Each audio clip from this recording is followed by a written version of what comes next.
অবৈধ অস্ত্র, বিস্ফোরক ও মাদক বিরোধী বিশেষ অভিযানে ময়মনসিংহ জেলার গোয়েন্দা পুলিশের একক অভিযানে স্মরণকালের সবচেয়ে বড় সাফল্য অর্জন করেছেন।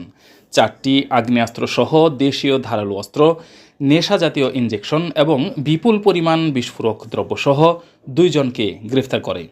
ময়মনসিংহ ডিবির অভিযানে গত 11 জুন রাত 12:10 অফিসার ইনচার্জ মোহাম্মদ ফারুক হোসেনের নেতৃত্বে জেলা ডিবির কর্মরত এসআই মোহাম্মদ আব্দুল জলিল, এসআই মোহাম্মদ রেজাউল আমিন বর্ষণ, এএসআই মোহাম্মদ মিলন হোসেন, এএসআই মুজাম্মেল হোসেন, এএসআই শাহিন মিয়া ও সঙ্গীয় ফোর্স সহ একটি চৌকস টিম গোয়েন্দা তথ্যের উপর ভিত্তি করে অভিযান পরিচালনা করে ময়মনসিংহ জেলার কোতোয়ালি মডেল থানাধীন পুরোহিতপাড়া শাকিনস্থ বাসা নম্বর 21/C/1 এর বাসার ভাড়াটিয়া মোহাম্মদ সেলিম মিয়া, পিতামৃত নবাব আলী এর বসতঘরের ভিতর থেকে অবৈধভাবে হেফাজতে রাখা একটি পিস্তল, 3টি রিভলভার, 3টি দেশীয় ধারালো অস্ত্র, 47টি ককটেল, নেশাজাতীয় ইনজেকশন 279টি এবং 5 বোতল ফেন্সিডিল সহ শেহরা পুরোহিত পাড়ার মৃত নবাব আলীর ছেলে মোহাম্মদ সেলিম মিয়া, আব্দুল জলিলের ছেলে মোহাম্মদ